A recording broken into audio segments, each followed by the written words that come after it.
A partir de agora, a repercussão das principais notícias da região e do país. Você ouve no Bom Dia 98. Oferecimento Plano Santa Casa Saúde. Faça já o seu. 3226-6200. Realização CDL Santos Praia.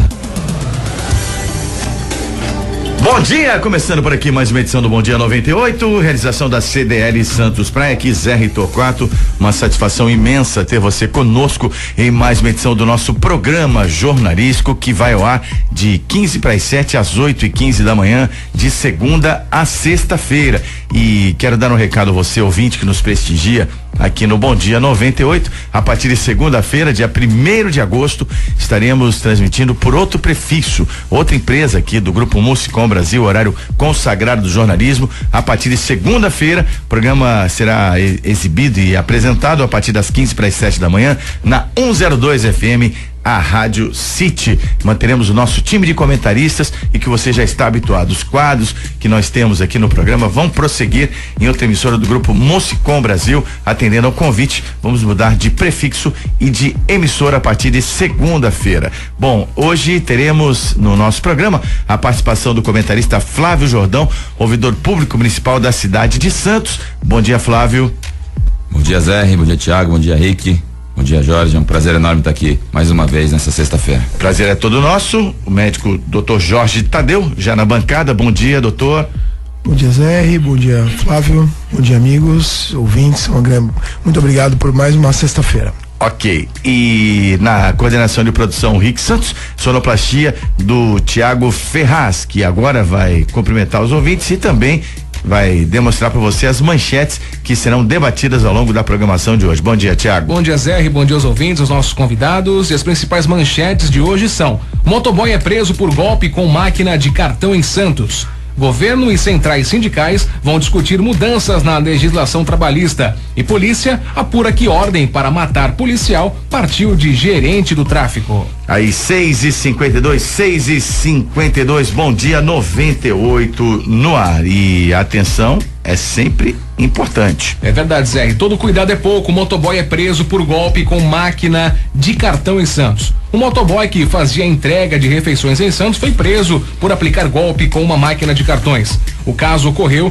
na última segunda-feira, quando ele foi acionado para entregar uma refeição de um restaurante no Gonzaga. De acordo com a polícia, ao chegar ao endereço do cliente por volta do meio-dia, apresentou uma máquina do PagSeguro, mas logo depois informou que a transação não havia sido realizada. Distraindo a vítima, pegou uma outra máquina de cartão e pediu que o cliente digitasse novamente a senha. O rapaz atendeu ao pedido do entregador, mas ficou desconfiado. Logo depois, ao consultar a sua conta corrente, descobriu que o valor havia sido debitado 2 vezes e dirigiu-se ao restaurante, mas não encontrou mais o motoboy e chamou a polícia. Ao verificar o registro do veículo de entrega, os PMs localizaram o entregador em sua casa no bairro Jardim São Manuel. Vítima e suspeitos foram conduzidos à delegacia, já que os policiais militares constataram que a segunda máquina de cartões utilizada passava o valor para a conta do motoboy. O homem de 30 anos foi preso pela prática de estelionato. Então, um episódio lamentável, porque fere um princípio básico, né? Que é da boa fé, né? Boa fé versus má fé, e realmente de um artifício, até por um valor pequeno. Esse homem que talvez tenha repetido outras vezes sem ser percebido, não é? Ele que de repente praticou esse dano aí ao consumidor. E eu entendo que os motoboys trabalham muito, nós vemos muitos aí trabalhando pela cidade, as entregas hoje são uma realidade, não é? Até pela falta de tempo, pela comodidade, mas evidentemente vale a atenção que vai colocar todos os outros em suspeita a partir de agora, Flávio. Realmente, né? A gente hoje em dia costuma utilizar o cartão em todos os momentos, né? Quer dizer, a gente não usa mais dinheiro vivo, praticamente usa mais o cartão. Agora esse rapaz foi audacioso, porque quer dizer, fácil de ser percebido essa situação. Um valor pequeno, né? Um valor pequeno, mas fácil de ser percebido também, o débito. A gente acaba não acostumando, né, a olhar o nosso extrato, enfim, para ver se saiu 1 ou 2 vezes. Então a gente não olha nem o valor que a pessoa coloca, já digita a senha e passa batido, e muitas vezes pode ter um valor a mais, equivocadamente, às vezes até por erro. Então, que as pessoas possam ficar atentas a esse tipo de coisa, a esse tipo de crime, né? Que como eu volto a falar, acho que é muito fácil de ser percebido. Quer dizer, ele fez isso, talvez ele, nas poucas vezes que fez, ele foi descoberto. Até porque você sabe quem foi, o estabelecimento que você comprou, vai ter lá no registro quem saiu com a mercadoria, com a refeição, ou seja, fácil de ser percebido, tanto que a polícia pegou rapidamente, encontrou ele na sua casa, lá no bairro do Jardim São Manuel, e recolheu o rapaz. Agora, é realmente preocupante, porque cada dia eles inovam de alguma forma. É verdade. Quer dizer, então, todo cuidado realmente é pouco, e ficar atento a tudo isso. Então, porque tem certas pessoas que o D de desonestidade está no DNA delas. Me parece ser o caso. Exatamente. É impressionante a quantidade de talentos para o mal e para enganar pessoas que a gente fabrica. Se a gente fizesse a mesma coisa com esporte e música, nós seríamos um pouco mais próximos da Inglaterra, né? Agora, mas vale o alerta, né? Porque a polícia militar orienta para que as pessoas atentem para possíveis fraudes ao utilizar os cartões para pagamento.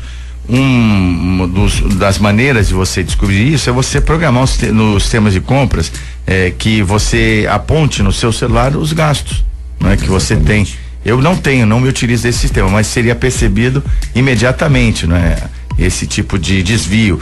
E a PM orienta também que, se a pessoa desconfiar que está sendo vítima de fraude de qualquer ocorrência policial, comunique imediatamente a PM mais próxima ou pelo 190. E eu creio que incomoda, né? Porque todos nós vivenciamos isso todas as semanas, né, Jorge? Exatamente, o tempo todo. As pessoas vão até a sua casa, então, se a índole dele é duvidosa assim, fica até um risco de algo pior acontecer. Já visto que a maioria dos edifícios hoje em dia, em convenção coletiva, consensaram que o atendimento a esse tipo de serviço seja feito na portaria do lado de fora e não mais do lado de dentro, como era antigamente, que a pessoa ia até a porta do seu apartamento, lá no hall do elevador, né? E hoje a maioria dos edifícios não permite mais esse tipo de serviço. Então, o que fica de legado negativo, Zé, é que mais uma vez a gente continua nivelando a nossa sociedade por baixo, né? Porque existem centenas, milhares de motoboys bem intencionados, educados, que fazem o seu serviço com honestidade e moral, e por uma fração certamente pequena, porém significativa, a gente continua nivelando a nossa sociedade por baixo, né? E também, Flávio, expõe o nome do restaurante, né? Restaurante que às vezes presta um bom serviço, pode ser até um restaurante tradicional, é exposto por uma má conduta, né? Então, acredito que os próprios profissionais que fazem serviço de motoboy, tenho certeza que eles repudiam totalmente esse tipo de atitude. Com certeza, e como a gente colocou aqui, cada vez mais a gente utiliza esse serviço, ou seja, é algo que a gente realmente, é uma praticidade, é uma facilidade, ou seja, e com certeza se vai ficar uma marca negativa pro estabelecimento. A gente tem outras situações também que acabam acontecendo nesse sentido, não só um golpe como esse, como eu coloquei, acho que foi um golpe muito fraco, enfim, porque, quer dizer, é muito fácil de ser percebido, volto a repetir, acho que é muito fácil de ser percebido, a pessoa automaticamente vai receber. Agora, esse negócio do SMS é interessante sim, né? Porque aparece na tua tela do teu telefone, já o saldo, enfim, o quanto foi gasto, enfim, já sai todos os dados. E você quem foi o valor. Para quem foi o valor. Se tiver um erro também, qualquer coisa assim, você já consegue rapidamente perceber. Provavelmente outras pessoas caíram nesse golpe e não perceberam. 6h59 no Bom Dia 98, que vai agora dar uma olhada e divulgar para você a situação das balsas e estradas. Balsas e estradas. Travessia Santos Guarujá, 6 balsas em operação. O tempo de espera é de aproximadamente 15 minutos, ambos os sentidos. Travessia Guarujá Bertioga, uma balsa em operação. O tempo de espera é de 30 minutos, ambos os lados. Travessia São Sebastião e Ilhabela, 2 balsas de operação e o tempo de espera é de 30 minutos. Agora vamos às estradas. No sistema Anchieta Imigrantes, implantada a operação 5x5. Lembrando que a Via Anchieta tem lentidão na chegada a São Paulo entre os quilômetros 13 e 10 por conta do excesso de veículos. Lembrando que a Imigrantes tem tráfego lento no sentido litoral do quilômetro 32 ao 35 devido a acidente. As demais rodovias operam normalmente.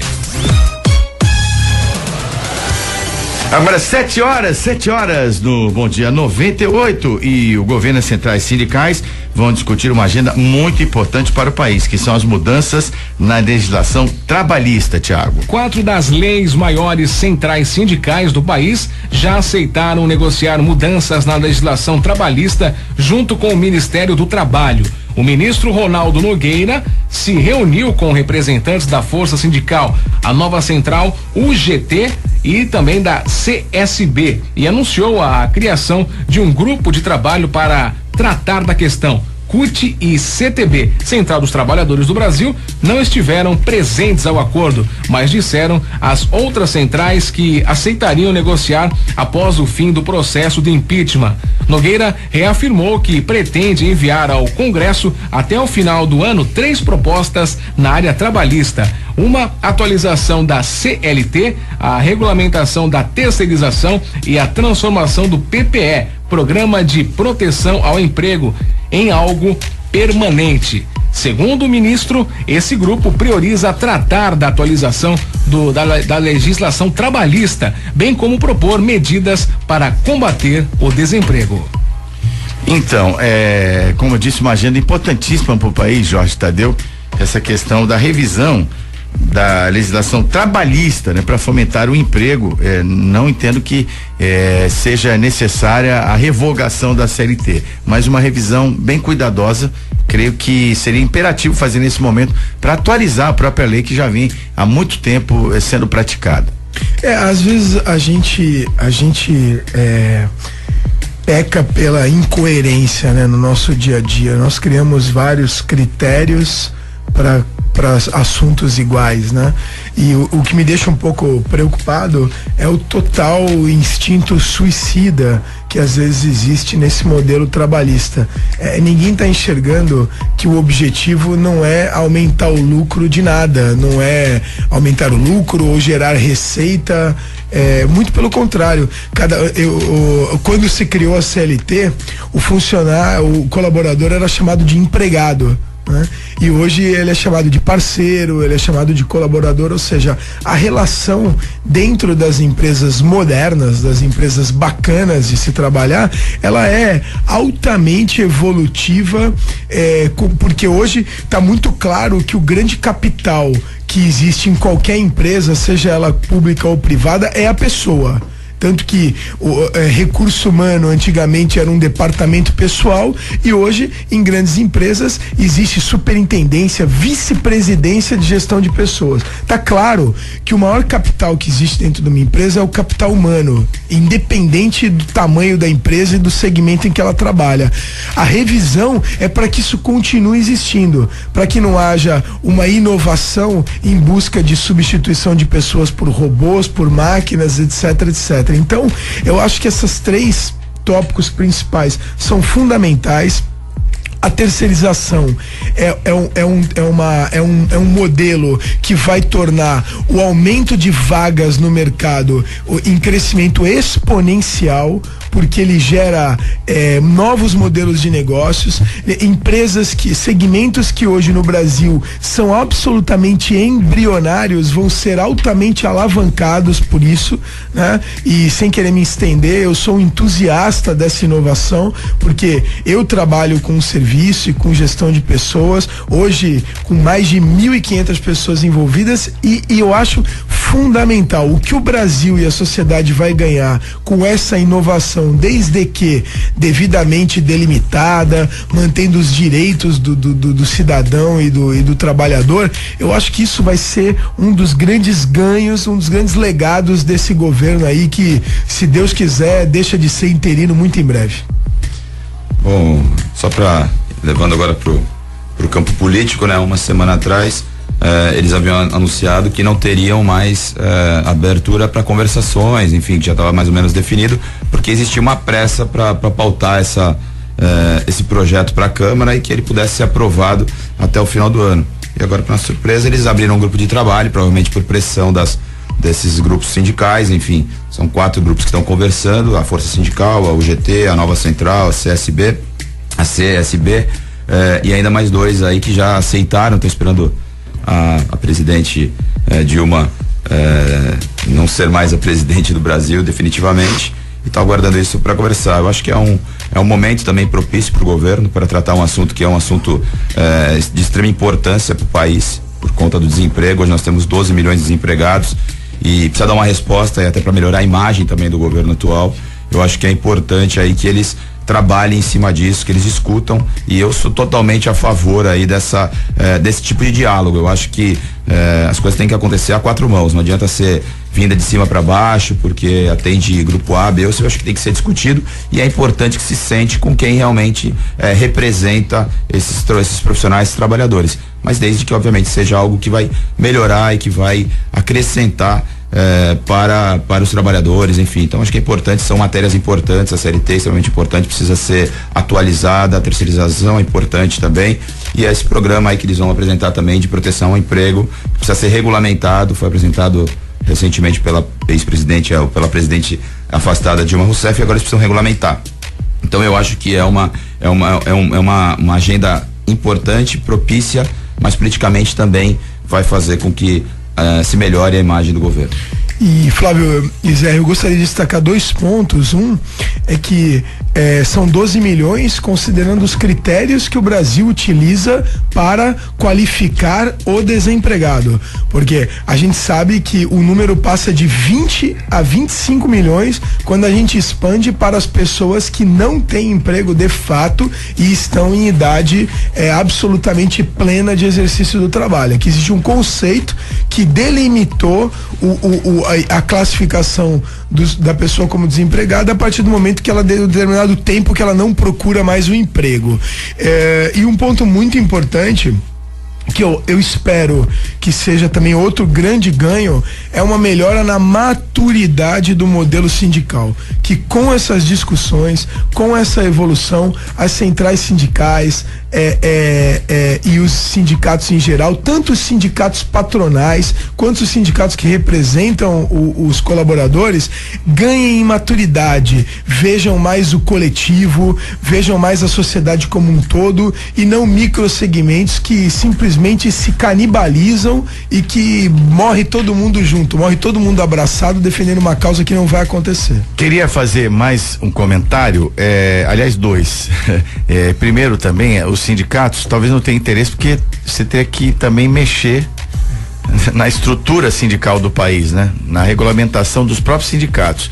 E também nesse discurso que é contra você fazer qualquer alteração na CLT, está uma distorção que entende e projeta a revisão e a modernização e a terceirização com precarização das relações de trabalho, e não precisa ser exatamente assim, de maneira nenhuma. É o que eu penso, Jorge. Muito pelo contrário, abre-se a porta para conceitos modernos. Eu acho que a sociedade ela vai movimentar quando prevalecer o bem, quando prevalecer o moderno, quando prevalecer o adequado. Abre-se a porta para uma meritocracia, abre-se a porta pela valorização, pela qualidade, pela busca por resultados e pela eficiência. A estratégia muda completamente, né? A minha visão é extremamente otimista, porque eu estou nesse lado do bem desde que eu comecei, em todos os sentidos, e eu acho que existe isso, existe essas pessoas, existem esses empreendedores ansiosos por essa evolução, uma evolução que vai deixar de nivelar o colaborador e o gestor, o executivo e o executor por baixo, por um salário, por uma contratação que prende, porque é muito mais difícil você desligar um colaborador do que você promover. Então eu acho que é extremamente positivo, obviamente, desde que bem utilizado. Não adianta, como o Flávio destacou muito bem, não adianta haver um progresso nessa flexibilização, um progresso na capacidade do empresário de mobilizar as suas pessoas e ele usar isso como forma de ganho de lucro e de resultado pessoal. Se isso acontecer, infelizmente é uma perda que é uma grande oportunidade perdida. Participação, Zé, da Renata Diniz, da Ponta da Praia, que diz assim: a CLT precisa de mudanças e não há dúvidas que novas soluções para evitar o desemprego também. O que não pode acontecer é o governo tirar direitos garantidos sem mexer na parte dele, que é o altíssimo para o empregador. Flávio, tem essa questão também, porque um pequeno, médio empresário ou microempresário hoje tem desejo de contratar alguém para expandir seus negócios e por conta do alto custo do registro do funcionário ele acaba desistindo ou não tendo condições. Exatamente, por isso que a gente está falando, precisa atualizar.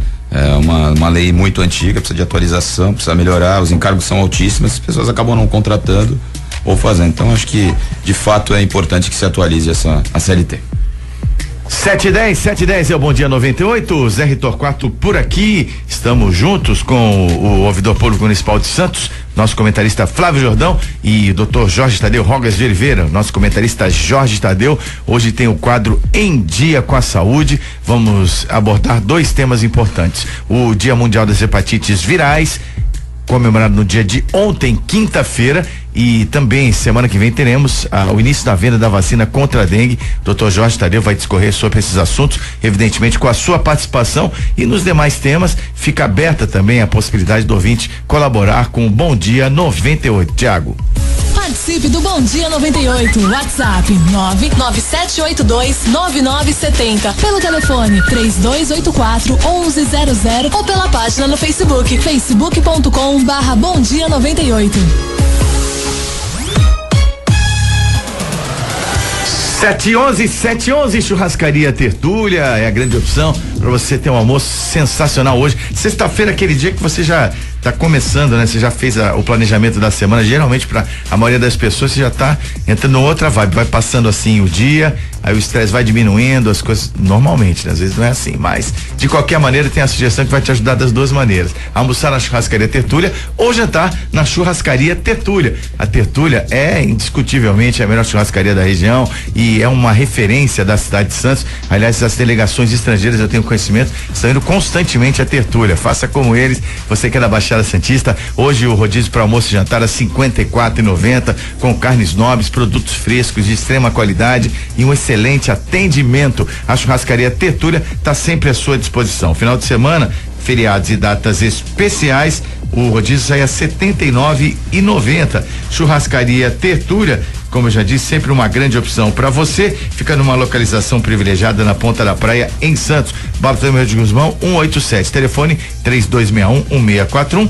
Churrascaria Tertúlia. 7:12, daqui a pouquinho o Giro Nacional, mas antes vamos aqui abordar um tema que foi anunciado ontem aqui no nosso programa. O instalador da NET, que assediou o cliente, foi demitido pela companhia. O caso envolvendo uma fotógrafa santista está em apuração na esfera criminal, segundo a imprensa. Eu tive a oportunidade de ver os recados e a postura totalmente inadequada desse ex-funcionário, felizmente, da NET, que tomou a primeira providência plausível nesse caso. Vamos ao Giro Nacional.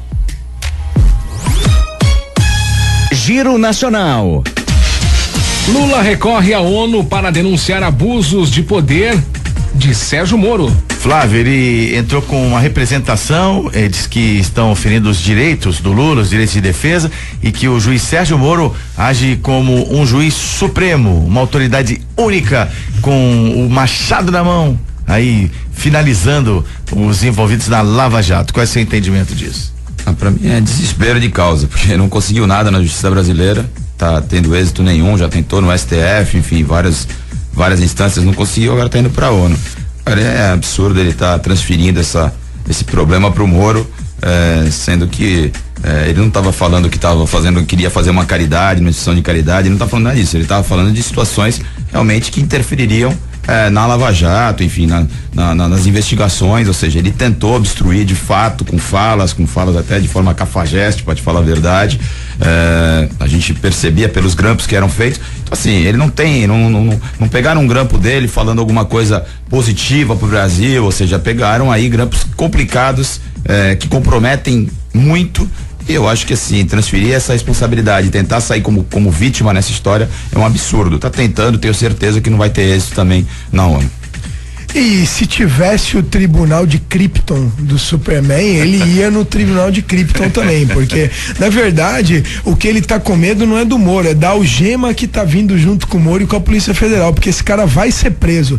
Ele tem que ser preso porque o Brasil o brasileiro e o Brasil, nós estamos cansados de mau exemplo, nós estamos cansados de aproveitadores. Isso acontece em tudo, na música, na arte, no esporte, na sociedade, no trabalho, no empresariado público e privado. A gente não aguenta mais aproveitador. E derrubar talvez um dos maiores aproveitadores da nova República Brasileira seja um grande exemplo de que o crime não dá certo, de que o crime não compensa. Ele vai buscar todas as formas, usando o que ainda lhe resta de popularidade para evitar ser preso. Mas a expectativa de todo brasileiro de bem é ver esse cara na cadeia. Como ontem, quando prenderam pela terceira vez, ou quarta, já até perdi as contas, o Carlinhos Cachoeira no Copacabana Palace, onde ele estava cumprindo prisão domiciliar, houve aplausos da população que estava perto quando a Polícia Federal o conduziu mais uma vez para a cadeia. É isso que a gente vai fazer. O povo vai aplaudir. Os que não vão aplaudir são os que compactuam desse modelo de enriquecimento ilícito que acontece no Brasil. Justiça do Amazonas bloqueia 38 milhões do Facebook por causa do WhatsApp. A velha questão do Facebook e o WhatsApp se negar, principalmente o WhatsApp, se negar informações, né, de conversas que estariam sendo utilizadas pelo crime organizado, hoje também altamente utilizados pelos terroristas, não é? E aí fica uma questão, porque o Marco Civil me parece que contempla essa possibilidade, né, de se liberar as informações. Então fica uma questão, muita gente reclama porque diretamente, no caso do Brasil, 100 milhões de usuários mais ou menos deve ter o WhatsApp, mas essa questão eu ainda não tenho opinião formada não, gostaria que os comentaristas aqui me ajudassem. Bom, eu acho que hoje existe, né, é um aplicativo extremamente importante para todos nós, para o dia a dia das pessoas, a gente utiliza demais, mas eu entendo que tem que ter um regramento diferente. Eu acho que essas informações são perigosas. Às vezes eu vejo algumas pessoas me ligam, não, vamos falar pelo WhatsApp, que é mais seguro, enfim, a gente fica preocupado porque de fato tem uma proteção, tem um sigilo, e acho que tem algumas questões que eu não vejo problema nenhum de falar qualquer coisa pelo telefone, porque a gente não tem nenhum tipo de receio disso, mas tem pessoas que têm e que falam coisas indevidas pelo telefone, ainda mais para quem trabalha no meio político, ou seja, hoje em dia você fica preocupado com várias questões.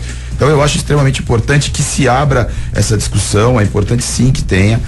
Eu acho que atingir diretamente o usuário, como acontece sistematicamente agora, a todo momento uma juíza pega e suspende temporariamente o serviço, é ruim, porque pega a gente de surpresa. Hoje em dia as pessoas trabalham com o WhatsApp, é muito importante, é algo positivo, mas que acaba sendo atrapalhado por algumas pessoas que utilizam de forma equivocada e essa informação não chega. Eu não vejo problema nenhum em ser aberto, ter acesso a essas informações, porque se tem coisa errada pro bem da coletividade, pro bem da coletividade. Parece só para que tenha um entendimento.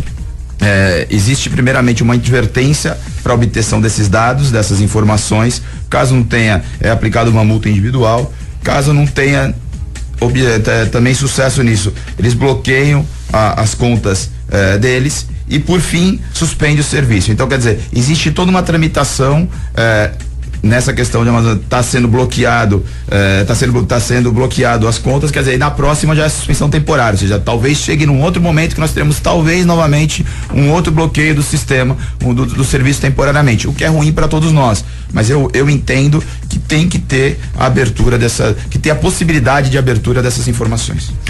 Sem dúvida, Flávio, eu acho que tem dois pontos importantíssimos para a gente analisar. Um deles diz respeito a essa questão do terrorismo, da parte internacional, que é um problema que os próprios americanos estão aí bastante preocupados, bem como os europeus, que é a chamada Deep Web, né? Que é uma internet que corre fora do protocolo www, né?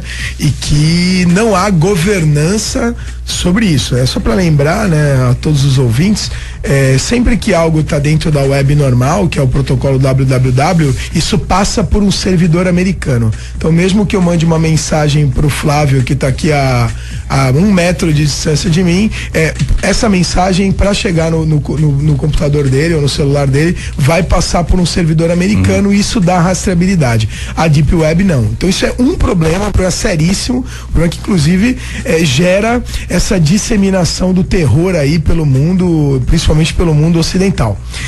O lado do WhatsApp e do Facebook, principalmente do WhatsApp, eu tenho a minha opinião formada de que quem não deve, não teme. Então, quem está preocupado com a criptografia e com a manutenção do sigilo é o sujeito que usa o canal para conversar com a amante, para trocar foto, é o pedófilo, é o criminoso, é o traficante. Não tem ninguém que usa para conversar com os amigos, para tirar uma onda, para contar uma piada ou para trabalho de verdade ilícito, trabalho lícito, que está preocupado com a criptografia, né?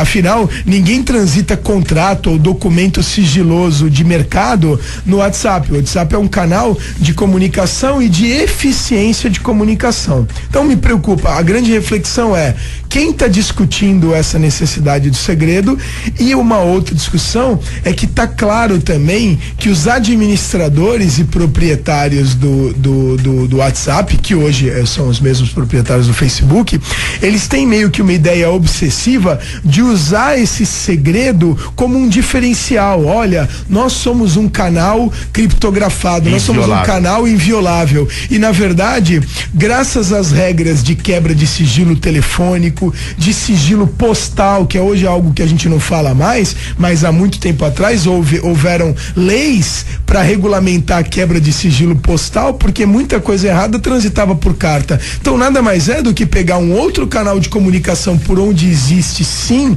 a transmissão e a comunicação de atos criminosos e colocar regras e deixar de ser um diferencial competitivo. Então, vamos fazer algumas figuras aqui, vai construir aqueles mental pictures que eu falo muito no rádio, né, que para as pessoas imaginarem.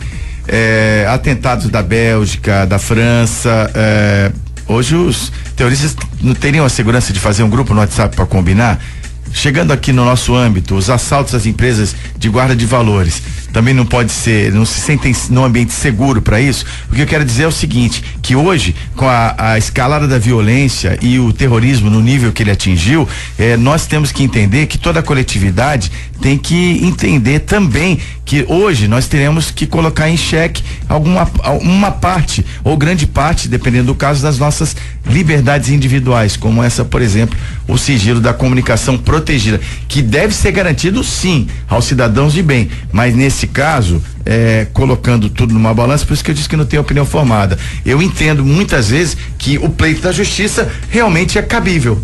Nesse sentido, é cabível sim, e temos que abrir, como fizemos aqui, essa discussão em torno do sigilo do WhatsApp. Quando é usado para o mal, como é que a gente faz? Vamos ficar totalmente desprotegidos em relação a isso? A sociedade toda pode pagar caro por conta de atitudes e decisões como estas. Tiago. Presidente do Bradesco vira réu em investigação sobre propina no CARF. Então, o Luiz Carlos Trabuco também está envolvido na operação Zelotes, junto com mais 9 réus, não é? Que essa operação Zelotes, ela cuida de um sistema corrupto para o CARF, que é o órgão da Receita Federal que julga as multas às empresas, não é? Por conta de desvio de imposto de renda, ou não declaração, ou falta de pagamento, e eles compravam decisões favoráveis nesse conselho. E o Trabuco, infelizmente, não é? Dentro daquela questão das grandes figuras políticas, dos grandes expoentes, é um grande expoente empresarial de um banco que é o maior do país, não é? Pelo menos no setor de bancos privados. Bom, ele não foi pego diretamente, na verdade ele foram advogados, enfim, conversas com lobistas, né, para conseguir benefícios, isenções de multas, enfim, que estavam sendo destinadas lá para o banco. O nome dele aparece em algumas gravações, né, que ele estaria muito agradecido com relação ao andamento, a lobistas que trabalhavam aí dentro da Receita, enfim. Acho que é positivo, tinha até uma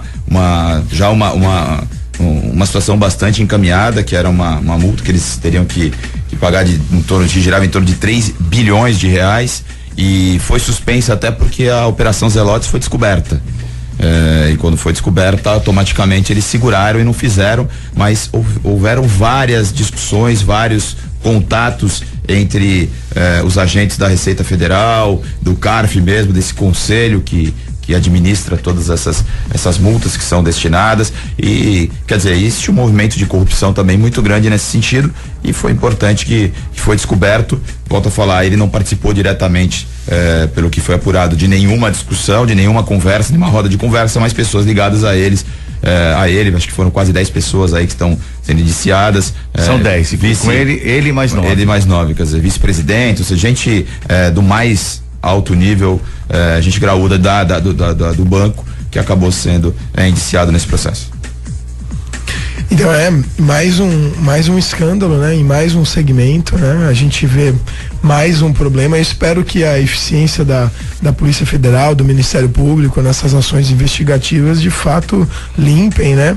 E acabem com esses milagres, né? E mostrem que não adianta a gente ficar o tempo todo só lidando com crime. A gente semanalmente, né, Zé e Flávio, a gente consome grande parte do nosso tempo analisando informações e discutindo notícias, e não só como comentarista, mas como ouvinte de coisas erradas, né? Eu não vejo, eu sou um sujeito que vivo na esperança de que a gente passe a discutir feitos, sucessos, premiações e grandes evoluções da nossa sociedade, mas infelizmente a gente só discute crime, né? Participação, Zé, do Nicolau Obende, presidente da Associação da CDL Santos Praia, né? Ele diz o seguinte: sou contra a abertura das informações, pois a seção das mensagens abre procedente a outras informações posteriores a qualquer tipo de quebra de sigilo. O cidadão tem direito à privacidade na Constituição. Caso seja aberto, e cite outros meios como o Telegram, de mensagens que são deletadas após 24 horas. Tá certo, o Nicolau, em termos do sigilo, que é garantido por todos nós, mas eu retorno com a minha ponderação, né? Tem que colocar isso na balança, tem que rever, porque eu, por exemplo, não tenho nada a esconder, evidentemente, mas isso é quando a justiça, na verdade, solicita a informação. O bloqueio. Na verdade, ele está se colocando contra o bloqueio, né? Exatamente. Mas quando a informação, eu não vejo problema. Se a justiça pedir, eu entendo que deveria. Sim, e o Marco Civil, de uma forma bem embasada. Bem embasada, óbvio. E o Marco Civil da internet, ele exige que seja aberto. É isso que está causando essa polêmica toda. Por conta dessa. Porque a base jurídica para você promover esse bloqueio. E também é importante lembrar que o ato do WhatsApp, a atitude de transformar a mensagem criptografada atingiu positivamente o usuário de maneira secundária. O objetivo deles foi se livrar da imputabilidade. E com a criptografia, eles podem comprovar que eles não têm governança sobre a mensagem. Então, o grande objetivo desse upgrade do sistema não foi melhorar o trabalho para o usuário, foi simplesmente deixar claro o seguinte: olha, a partir de agora, infelizmente, nós não temos mecanismos tecnológicos para rastrear as mensagens. E eu ressalto, o bem coletivo é maior. Se nós temos um canal que suscita o terror, que pode aumentar a eficiência de atos criminosos, mesmo que isso diminua o direito individual de uma comunicação mais fechada, eu voto pelo coletivo. E é assim que a sociedade vai se movimentar, por ações coletivas e não por visões individualistas. Metrô do Rio pode entrar em greve a 2 dias das Olimpíadas. Então, dia 3 de agosto está aí prevista a greve dos metroviários do Rio, um modal importante no transporte das pessoas que gostariam de ir aos jogos, enfim, toda a política de transporte da cidade vai ser afetada. O problema é o seguinte: os metroviários estão reclamando que a database deles foi no dia 1º de maio e até agora não tem resultado nenhum, né, em termos de salário, de agregar salário devido à database. E o governo do Rio chegou à oferta de 10% de reajuste. Não, 5, eles querem 10. Eles querem 10. Eles querem 10. Eles querem 10 e o governo deu 5 e eles não. Eu acho que é uma forma de fazer pressão equivocada num momento importante, né? Quer dizer, a gente está vivendo a véspera, estamos nas vésperas de uma Olimpíada, talvez seja nos últimos tempos aí, quer dizer, nós tivemos a Copa do Mundo há 2 anos atrás, estamos tendo a Olimpíada agora. Eu acho que a discussão é importante, eu acho que a gente tem que defender o trabalhador, obviamente, que o direito de reivindicar é justo, é legal, só que o momento também, eu não sei se é propício para colocar uma condição, uma condição como essa, numa pressão como essa, levando em conta que nós teremos um evento extremamente importante para o país, ou seja, eu acho que isso acarretaria aí um transtorno muito grande. E acho que isso, óbvio, que vai ser nesses próximos dias, até por conta dessa pressão, vai chegar no meio termo. Eu tenho certeza que isso será resolvido numa pressão que eu não acho legal, mas que é possível de ser feito, até porque é legítimo e eles podem brigar por isso. Jorge. Eu acho que, como o Flávio colocou, é um direito, mas é que, mais uma vez, né, a gente, é a falta do, eu insisto muito nisso, nos meus pontos de vista, no meu dia a dia, que é a dificuldade que a nossa sociedade brasileira tem de enxergar a coisa de forma coletiva. Tem que se discutir, mas o problema é que às vezes na somatória você tem que puxar o freio. Às vezes a gente consegue fazer isso dentro de casa, né, com o filho ou com o pai, falando, não vou me exceder porque esse excesso prejudica mais do que a minha relação, e esse inconsciente coletivo ele é totalmente prejudicado no Brasil. Não é o momento, apesar de ser necessário e absolutamente legítimo, não é o momento porque fere uma coletividade muito maior do que essa discussão, né? Para a MP, Delcídio viola regra de prisão domiciliar. Então, quando ele foi pro regime de prisão domiciliar, ele teria que se apresentar de 15 em 15 dias para a justiça, mas simplesmente o Delcídio do Amaral, primeiro senador preso no exercício do mandato, ignorou o que foi acordado. E agora o juiz quer rever essa questão da prisão domiciliar. Esse é um outro cara de pau, né? Quer dizer, que já tá, quer dizer, é a 6ª vez que ele falta nessa convocação. Ele acha que ele está acima do bem e do mal, ele acha que ele negocia com o Cerveró, por exemplo. O motivo da cassação dele, da prisão dele, foi ele tentar obstruir a Lava Jato, criando um plano de fuga junto com Dilma, com Lula, assim, com quem mais participou, um plano de fuga para o Cerveró, para que ele não fizesse uma delação que envolveria todos eles, ou seja, ele já cometeu um erro, achando que ele está acima do bem e do mal. Agora ele vai preso, ele sai, tem um benefício da prisão domiciliar, simplesmente ele ignora uma determinação judicial de se apresentar de 15 em 15 dias, ou seja, a 6ª vez que a pessoa fura. Ou seja, é realmente alguém que não tem o menor compromisso com a sociedade, com a vida, com as coisas, ou seja, e deve, no meu entendimento, qualquer juiz de bom senso retorna ele para a prisão para que ele cumpra essa medida que foi determinada pela justiça. E pensando de maneira até um pouco mais pragmática, né, Flávio? Hoje a gente tem que ter cerca elétrica na casa ou no prédio, o sujeito tem que andar de carro blindado, o outro tem que andar de segurança, e agora tem um monte de bandido andando de tornozeleira na rua. Daqui a pouco nós vamos voluntariamente pra cadeia, porque vai estar mais seguro. O bandido tá na rua,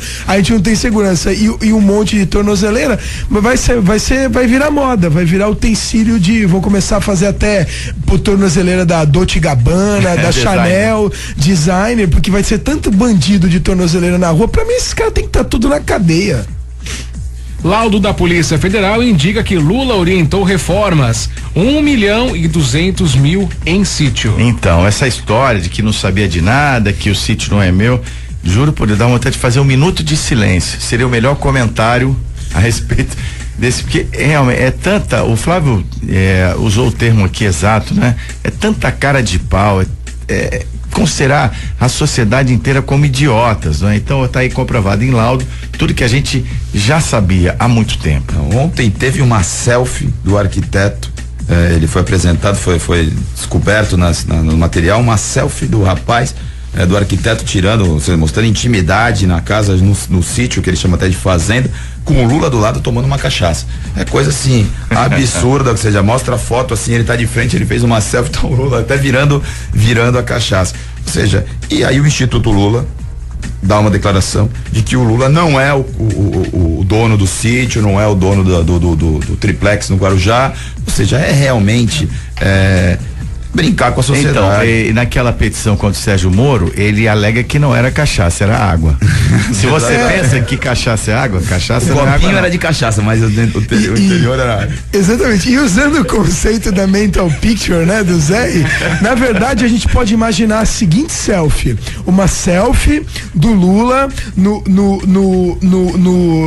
sítio onde ele atuou como consultor em decoração e feng shui, com o arquiteto tomando uma cachaça e ao fundo o crucifixo que ele subtraiu do palácio do governo, né? E colocou de decoração na parede dele. E na verdade também não obrigatoriamente pode ser uma cachaça, pode ser um dos vinhos que ele trouxe junto nas centenas de viagens que ele fez como representante maior do Poder Executivo brasileiro. Seria uma imagem surreal mesmo. Salvador Dali, puxa vida. Né? Então assim, exatamente. Você está sendo superado por essa turma. 7h35, deixa eu falar da APO Planos Odontológicos Empresariais, referência e benefícios para seus funcionários, com mais de 200 dentistas credenciados da região. Cobertura é nacional. Caso você esteja fora da sua base aqui, não se preocupe, é uma operadora que está baseada aqui na cidade de Santos, tem também sua base em Sorocaba e hoje é responsável por 50 mil vidas. A APO é uma empresa realmente que se preocupa com a qualidade, gestão da qualidade, e é certificada pelo ISO 9001 em todos os departamentos. Faça como grandes empresas que também aderiram à APO, a Grupo Mendes, a CDL Santos Praia, parceira da APO, Unimed, Santa Casa, Rodrimar, entre outras. APO Planos Odontológicos Empresariais. Ligue 21044000, apoodonto.com.br. Bom dia 98, volta já. Você está ouvindo Bom Dia 98. Oferecimento Plano Santa Casa Saúde. Faça já o seu. 3226-6200. Realização CDL Santos Praia. Você está ouvindo Bom Dia 98. Oferecimento Plano Santa Casa Saúde. Faça já o seu. 3226-6200. Realização CDL Santos Praia.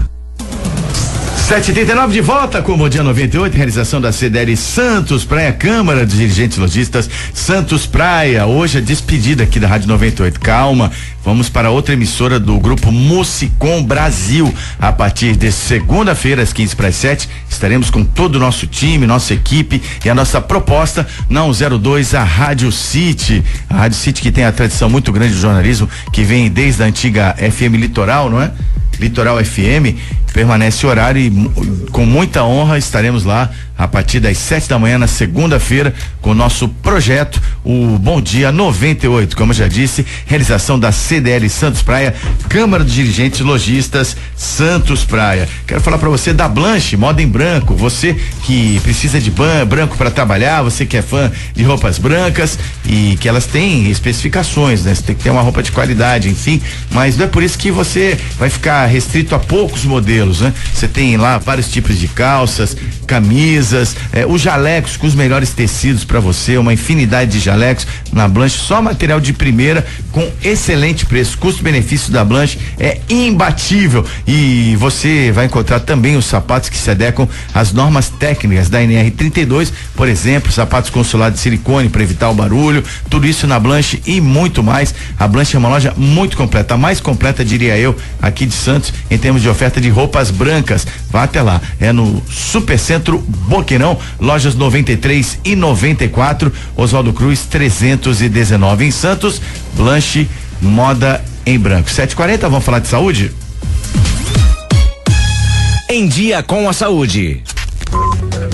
Aproveitando a presença aqui do Dr. Jorge Tadeu Rogas de Oliveira, vamos ao nosso quadro de saúde, lembrando que hoje também teremos a Cidade Interativa. Você pode mandar questionamentos para o ouvidor público municipal de Santos, o Flávio Jordão. Vou aproveitar então até convidar as pessoas para participarem, se tiverem alguma dúvida sobre saúde, evidentemente, e outros assuntos no programa, pelos nossos canais de comunicação. Participe do Bom Dia 98. WhatsApp 997829970. Pelo telefone 3284-1100 ou pela página no Facebook, facebook.com/Bom Dia 98. 7h41, vamos falar de dois assuntos preponderantemente aqui no programa, no quadro Em Dia com a Saúde. Ontem foi comemorado o Dia Mundial do Combate às Hepatites Virais, doutor Jorge, e gostaria que se eu esclarecesse, porque me parece que pela Organização Mundial de Saúde, cerca de 20 milhões de pessoas ou mais são acometidas por esse mal. Exatamente. No Brasil, o problema também atinge aí uma estimativa de mais de 1,5 milhão de pessoas, apesar de a gente saber que só existem cerca de 500 mil casos registrados, né, principalmente da hepatite C. O número deve ser muito maior se você considerasse a subnotificação, né? Ou seja, o não registro da doença, né? A hepatite viral é um problema seríssimo, um problema de saúde pública. É importante para o ouvinte saber que não existem somente as hepatites virais, existem outras hepatites. Existe uma hepatite também bastante problemática na nossa sociedade, que é a hepatite de origem alcoólica, né? Do uso excessivo de álcool. Existem outras hepatites menos comuns, como a chamada hepatite autoimune, hepatites por efeito colateral e tóxico de medicamentos, mas o foco do combate do dia de ontem é realmente o combate às hepatites virais. A medicina aponta até o momento a existência de 5 variáveis do vírus, né? E que eu acho que é importante a gente guardar aqui. Os vírus são qualificados de A a E, e de forma bem didática, os dois extremos, né, as duas pontas, o A e o E, são vírus transmitidos por água contaminada e por alimentos contaminados, né? Tanto A quanto E. E são vírus que geralmente causam manifestações benignas, com exceção de um percentual de pessoas que têm a hepatite E de forma fulminante, altamente grave. Tanto a quanto a E correm de forma benigna e não cronificam, ou seja, não se transformam naquela doença crônica que pode evoluir para a cirrose, né? O que é a cirrose? A cirrose é a perda de função do fígado, é o fígado se transformando num órgão sem função, num órgão ineficiente, e que isso gera alto índice de mortalidade e também de evolução para o câncer de fígado. Daí a gente vai para o outro lado, que são a hepatite B, C e D, também chamada como delta, que são hepatites de transmissão por sangue, né? Por tecido contaminado, relação sexual sem preservativo, transfusão sanguínea contaminada,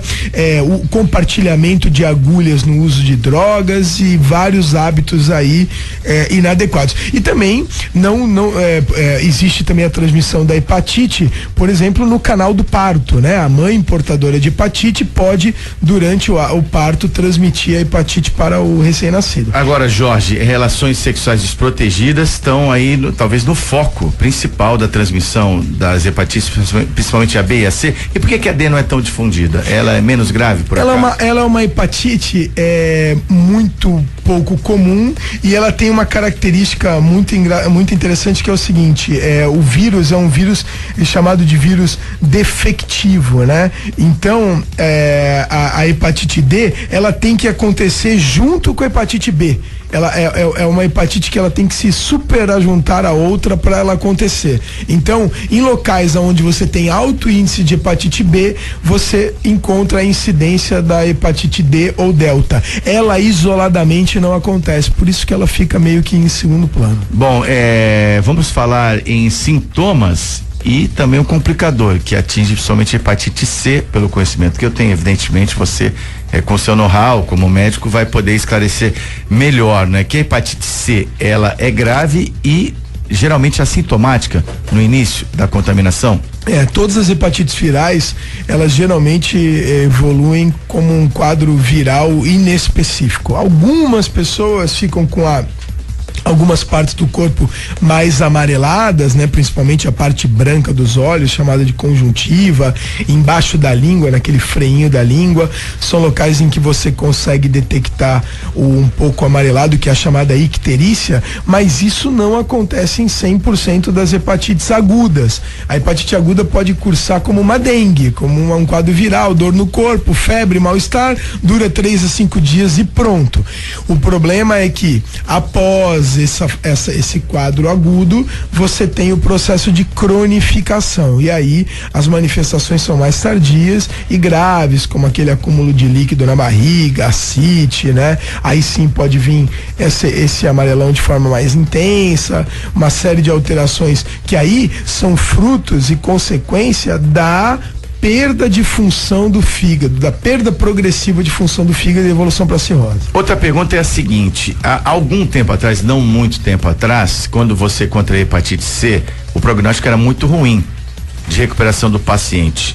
Essa perspectiva mudou, Jorge? Mudou significativamente. Hoje existe um coquetel de medicamentos que inclusive o Brasil fornece pelo Sistema Único de Saúde, esses medicamentos não existem à venda nas farmácias de rede privada. O Brasil, se eu não me engano, comprou um lote de 30 mil tratamentos, foi muito bem sucedido, houve um bom controle. É óbvio que essa capacidade de eficiência do medicamento, ela está atrelada ao diagnóstico. Não adianta você pensar no tratamento numa pessoa que fez o seu diagnóstico de forma mais tardia, aonde a cirrose ou o tumor hepático já estão instalados. O objetivo é tratar o indivíduo que está na fase crônica da doença, devidamente diagnosticado, e a eficiência é muito grande do tratamento. Se eu não estou enganado nos números, existe uma perspectiva de até o final do ano o Brasil comprar mais 35 mil tratamentos para fornecimento aos pacientes que são portadores de hepatite C. Eu acho que um ponto também importante, Zé, para a população é lembrar o quanto o sistema de bancos de sangue, de transfusão do Brasil evoluíram no controle e no rastreamento de sangue contaminado, porque essas doenças, né, somadas ao HIV, as hepatites B e C, somadas ao HIV, foram muito transmitidas no mundo como um todo, através de transfusão, né? Quem não lembra do caso do Enfio, né? Do Enfio, que era um hemofílico e que contraiu HIV por transfusão. Hoje, os bancos de sangue já têm exames altamente precisos para rastrear e para excluir bolsas de sangue que são contaminadas por esses vírus. Hoje a maioria dos bancos de sangue fazem a pesquisa do vírus. Qual era o gap? Antes os exames eram apenas para pesquisar o anticorpo, e se aquele sangue daquele indivíduo estivesse numa janela em que ainda o anticorpo não estava formado, o vírus estava ali, mas o anticorpo não. Então dava-se um resultado que a gente chama de falso negativo, e essa bolsa era doada para alguém. Com a pesquisa direta do vírus, não existe mais esse problema. Você pode ter uma bolsa de sangue que ainda não tem o anticorpo, mas que detecta o vírus e ela é excluída. Isso foi um grande ganho para a diminuição da transmissão dessas doenças por transfusão. E para finalizar a questão das hepatites virais, quem já teve a hepatite, se curou, evidentemente, ele fica impedido permanentemente de doar sangue, por exemplo? Quem já teve a hepatite B e C. Quem é portador da hepatite A, ela não é de transmissão sanguínea, então ela não exclui a possibilidade de se doar sangue, porque ela é de caráter benigno, ela não tem nenhum tipo de preocupação. Então, a hepatite A não exclui a possibilidade de se doar sangue. Excelente. 7h50, o novo tema também sobre medicina que está sendo amplamente divulgado é o início da venda da vacina contra a dengue, a primeira vacina contra a dengue, que foi produzida pelo laboratório Sanofi Pasteur, que vai estar na rede particular de ensino a partir da semana que vem. O que você gostaria de acrescentar a respeito dessa doença, do potencial dessa vacina, que ainda é o primeiro passo no combate com uma droga disponível desse nível? Eu acho um grande avanço para nossas sociedades aí, porque o Brasil hoje é uma zona endêmica de dengue, né? O que significa isso? Significa que nós a nossa região, ela tem a dengue como um vizinho nosso, um morador nosso aqui na nossa região. A gente tem que conviver com isso e conviver com os surtos e com os momentos de epidemia, principalmente nas épocas mais quentes e úmidas do ano, né? Principalmente no final do verão, na transição aí pro outono. A dengue é um problema de saúde pública, na verdade o Aedes aegypti é um problema de saúde pública. Essa vacina é a primeira. É importante lembrar que existe uma segunda vacina sendo produzida já em fase bastante avançada pelo Instituto Butantan. Essa vacina, ela tem algumas vantagens em relação à da Sanofi. A da Sanofi Pasteur é uma vacina que tem que ser aplicada em 3 doses com intervalos de 6 meses. Tem uma faixa etária também, né? Exatamente, para configurar a imunização. E a vacina que o Instituto Butantan está desenvolvendo, ela vai ser aplicada em dose única. Então isso vai diminuir o custo do medicamento, vai permitir talvez até que o Brasil pense em colocar no calendário vacinal obrigatório para realmente combater de vez essa doença que assola aí a nossa sociedade. Ambas as vacinas, elas trabalham os 4 sorotipos conhecidos da dengue, né? Os 4 variações. Aí estava a grande dificuldade em elaborar uma vacina, não é? Combater os 4 vírus. 4 tipos diferentes. Exatamente. E eu acho que também é muito importante o nosso ouvinte saber que essa vacina, ela não é contra o Aedes aegypti, ela é contra a dengue. Portanto, os outros vírus que o Aedes aegypti transmite, que são o Zika vírus e o vírus da chikungunya, não são imunizados com essa vacina. Essa é uma vacina específica contra o arbovírus da dengue. Portanto, você pode tomar a picadinha do mosquito, não ter dengue, mas ter zika ou ter outra. Então, o problema ainda não está solucionado. 7h53, obrigado, doutor Jorge Tadeu Rosa de Oliveira. Pode tirar o jaleco, né? A gente se brinca aqui, né? No Em Dia com a Saúde. Bom, agora volta o comentarista, o médico. Volta a trabalhar depois das 8h15 da manhã, quando ele sai daqui. Se bem que o médico trabalha sempre, né? Tá sempre ali no WhatsApp, no telefone, tá sempre pronto a atender seus pacientes. E vamos em frente para falar de um fato que aconteceu em Cubatão. Nós aqui temos por linha editorial não comentarmos crimes, assassinatos, crimes que envolvam situações muito particulares, né? Não minimizando a gravidade do crime, mas vamos abrir uma exceção por causa desse caso que tem várias nuances e toca na questão da segurança pública como um todo. Por favor, Thiago. Polícia apura que ordem para matar policial partiu do gerente do tráfego. A ordem para sequestrar e matar o investigador licenciado Anderson Diogo Rodrigues, de 43 anos, partiu de um gerente do tráfico de drogas que se incomodou ao ver a vítima com um funcional na carteira ao pagar uma conta em uma pizzaria na Ilha Caraguatá, em Cubatão. Gleidson Santos da Silva, o Cheira, de 21 anos, teve a prisão de 30 dias decretada e ainda não foi localizado. O corpo de Rodrigues, que estava desaparecido desde a madrugada de 25 de junho, foi encontrado na tarde de quarta-feira em um cemitério clandestino, em uma área de mata fechada conhecida como Ilha Bela, no Sítio Novo. Na manhã de ontem, outros corpos foram encontrados por policiais da DIC de Santos. Então, se você admite, Flávio Jordão, a existência de um cemitério clandestino, é que tá incorporado no dia a dia desse crime organizado a execução de pessoas, a execução sumária. Eu faço um paralelo que nós temos lá no Rio de Janeiro, até aparece muito bem naquele filme Tropa de Elite, o micro-ondas, até onde o jornalista, não é, da Rede Globo foi o Tim Lopes. Tim Lopes foi queimado, os restos deles foram queimados lá, mas assusta bastante, não é, o grau e da ousadia do crime organizado, que além de sacrificar um policial, assassinar um policial friamente, atentando diretamente contra o Estado e contra a sociedade, ainda tem um cemitério clandestino aqui pertinho da gente. E um difícil acesso, né? Esse cemitério clandestino, um acesso só por barco até o local, que também deixa a gente chocado.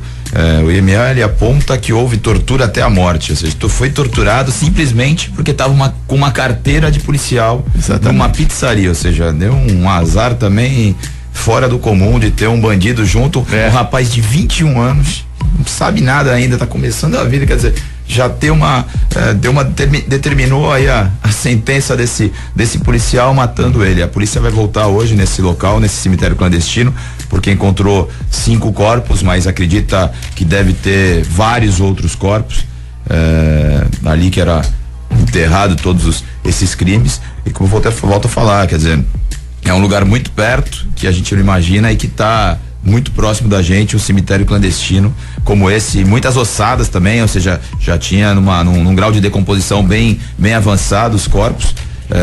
Alguns, acho que tinham 2 corpos, já estavam só na ossada, e eles entendem que deve ter muito mais. Agora, tortura ainda, ou seja, uma série de coisas que envolveram isso, deixa a gente estarrecido, porque isso não está livre de acontecer com qualquer um de nós. Você vai saber o que pode acontecer amanhã por qualquer motivo. Então, aí se você está ameaçado por crime, você chama a polícia. E o policial que está cesseado e correndo risco de vida só por portar a carteira, ele vai chamar quem? Exatamente, é terrível, né? É terrível a gente saber que está tão próximo, né? Que está tão próximo da gente, que está próximo dos nossos filhos, dos filhos dos nossos amigos. Não é fácil até de absorver essa informação. Você pensar em tortura, você pensar no cerceamento aí do direito de ir e vir, você pensar que existem organizações tão bem armadas quanto essas aí que estão cometendo esses crimes, né? Muitas vezes camufladas dentro de comunidades extremamente carentes, né? Eu particularmente no meu segmento de trabalho eu já atendi nesse bairro. É um bairro que tem muita gente de bem, que tem gente que tá ali porque não tem oportunidade de estar em outro lugar, e um grupo aproveita para se esconder ali e praticar esses atos de terror aí, de crimes hediondos, né? Além da disseminação do tráfico de drogas, né?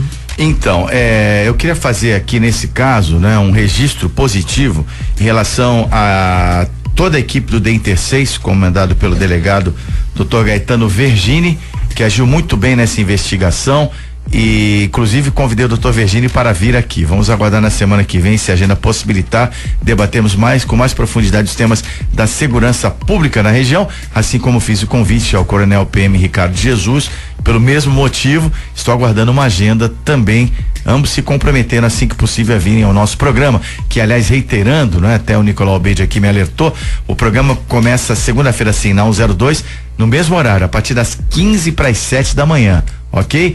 6:45 da manhã, Bom Dia 98 estará lá na 102 Rádio City. Agora às 7:59, vou falar pra você da Black Jaw Choperia. A Black Jaw Choperia é muito agradável. Sexta-feira, e naquele ritmo de até que enfim é sexta-feira, já vale aí um happy hour na Black Jaw Choperia, que tem um cardápio totalmente renovado à sua disposição, e além disso tem aquele chopp na caneca a 40 graus negativos, uma carta de vinhos excelente, a comodidade do estacionamento no Mendes Convention Center e música ao vivo. Hoje é dia de música ao vivo lá na Black Jaw Choperia, que é formidável para seu encontro, para você reunir os amigos, comemorar o aniversário, com uma ótima infraestrutura e um ótimo atendimento. A Black Jaw abre de terça a domingo, a partir das 18 horas vai até às 2 da manhã. Fica na Francisco Glicério 206, no Gonzaga em Santos. Telefone 3228-7570. Black Jaw Choperia. Bom Dia 98, para e volta já já.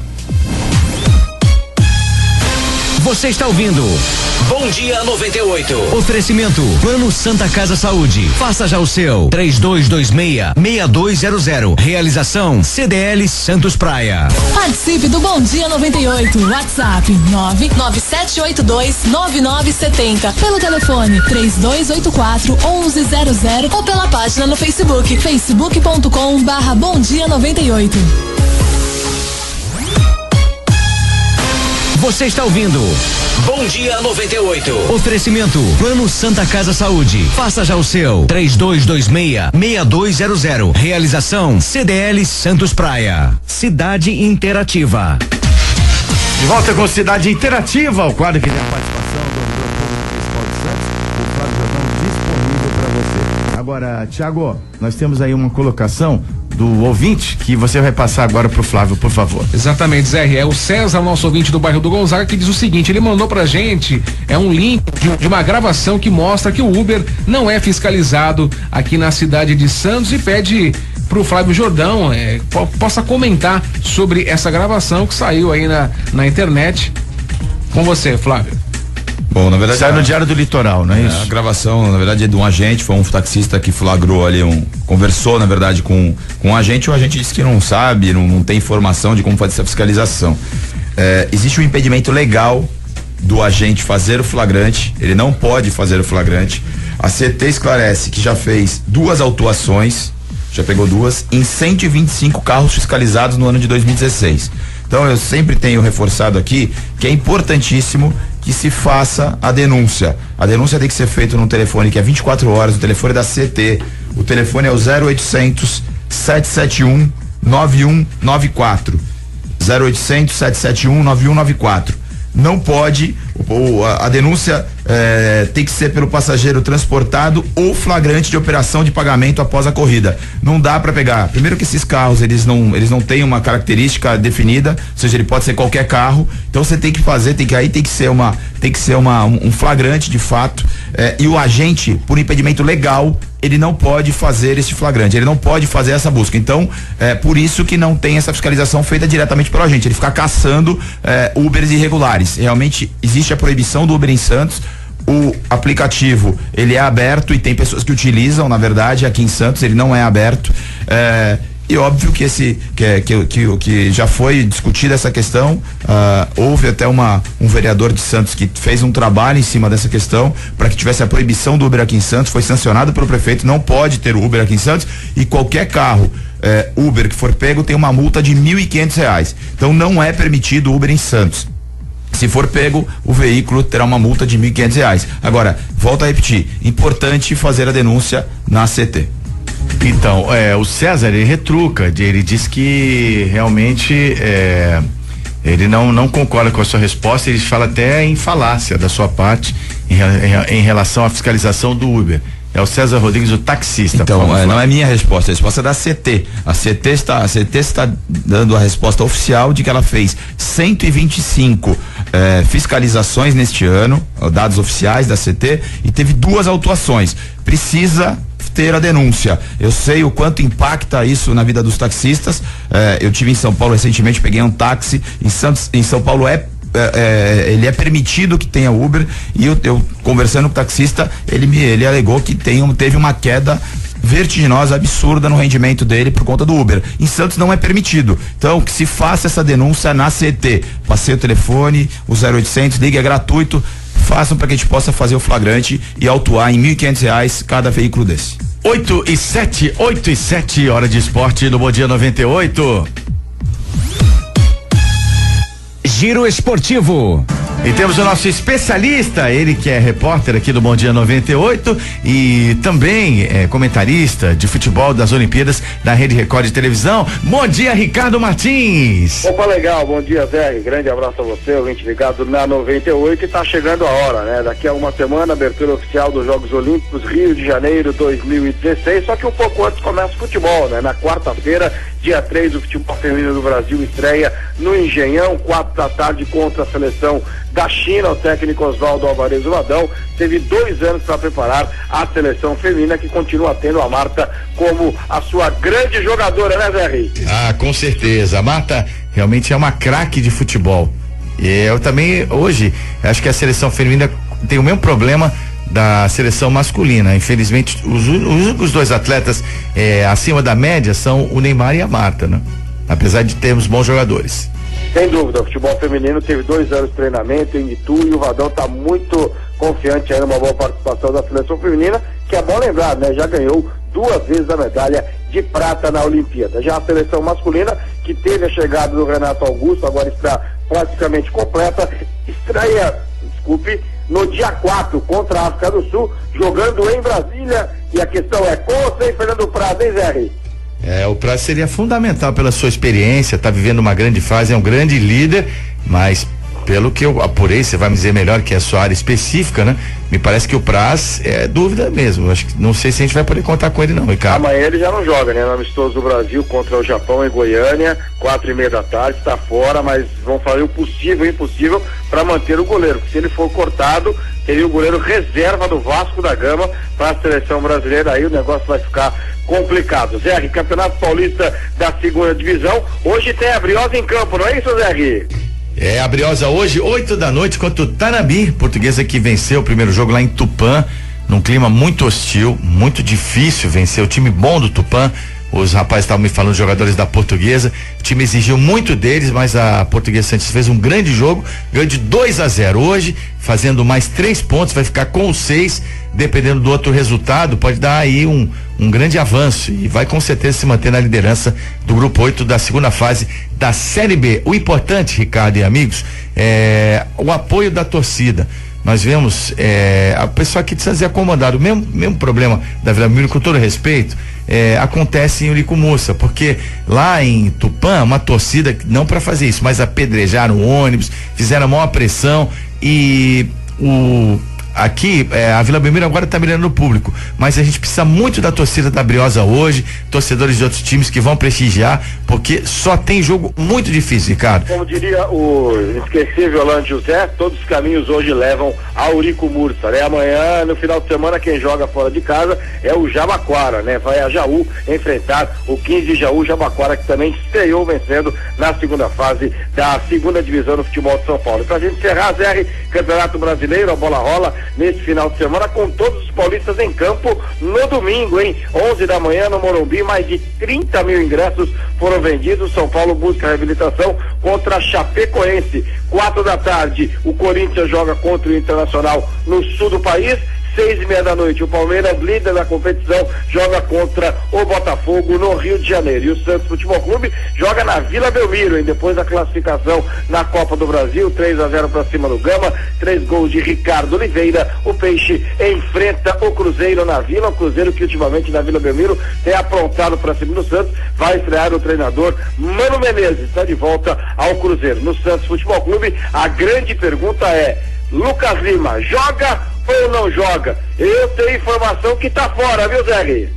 Então tá certo, vou bancar sua informação aí, Ricardo. E Gabriel, volta ou não? Alex, vem ou não vem? Não volta, Zé, não volta, vai realmente embora. Ele está indo pro futebol europeu, deve ir pra Juventus mesmo, assim como o Gabriel Borel, né? O Gabriel Jesus deve ir jogar no Manchester City. Estamos fechados, Zé? Fechadíssimo, Ricardo. Quando é que você embarca para comentar os Jogos das Olimpíadas? Segunda-feira, Zé. Segunda-feira, 6 da manhã. Tem um carro aqui em Santos para nos levar até o aeroporto, daí pro Rio. Aí na quarta-feira, Rio, quinta-feira, Brasília. Mas eu vou contando no dia a dia, na segunda-feira, eu 102,1, não é isso, Zé? É isso aí, na Rádio City. Ricardo, muito obrigado pelas informações. Bom final de semana, muito trabalho pela frente. E segunda estaremos juntos na nova casa.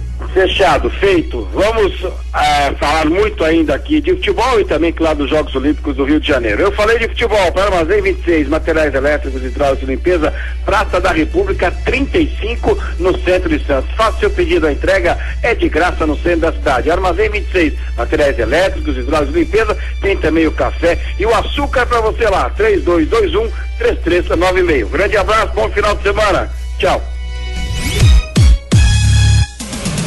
Obrigado ao jornalista Ricardo Martins, nosso especialista em esporte aqui no Bom Dia 98, a partir de segunda-feira às 15 para as 7 da manhã na 102, a Rádio City FM, com toda a nossa equipe garantida na nova fase do nosso programa, que é a realização da CDL Santos Praia, Câmara de Dirigentes Lojistas Santos Praia. Quero falar para você de assistência domiciliar e temos uma referência aqui na região que é a Home Life, com todos os benefícios que o Home Care pode te oferecer, desde do atendimento mais simples aos mais complexos, há muita tecnologia, há muita qualidade, muito empenho e por trás uma medicina humanizada para atender toda a família, que a gente costuma dizer que adoece junto, não é, com aquele ente querido que está passando por esse momento difícil. E você vai surpreender com os recursos que o Home Care pode te oferecer. E a Home Life é especialista, é um dos líderes nesse segmento e você pode ter o serviço da Home Life aqui em Santos, na Baixada Santista, e a empresa que é sediada também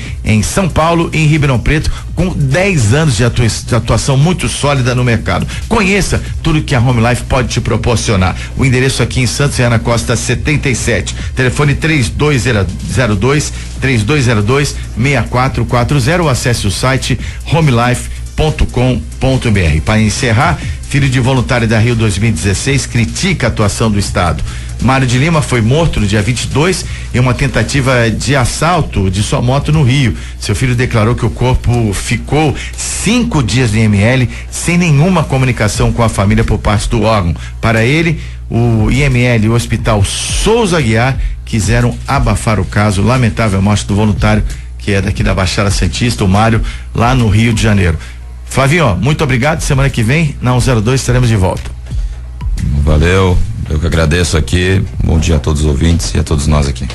Jorge, muito obrigado. Sexta-feira que vem, na Rádio City. É isso aí, se Deus quiser, obrigado, bom dia a todos, bom dia Flávio, um ótimo final de semana a todos. Obrigado, Tiago, obrigado aí o Rick Santos, a nossa coordenação de produção, obrigado principalmente a você que participou, nos brindou com a sua audiência e com a sua participação no Bom Dia 98. Até segunda-feira, 15 para as 7 da manhã, na 102 Rádio City, nesse programa que é uma realização do setor de comunicação da CDL Santos Praia, Câmara de Dirigentes Lojistas Santos Praia. Bom final de semana e até lá. A repercussão das principais notícias da região e do país. Você ouviu Bom Dia 98. Oferecimento Plano Santa Casa Saúde. Faça já o seu. 3226-6200. Realização CDL Santos Praia.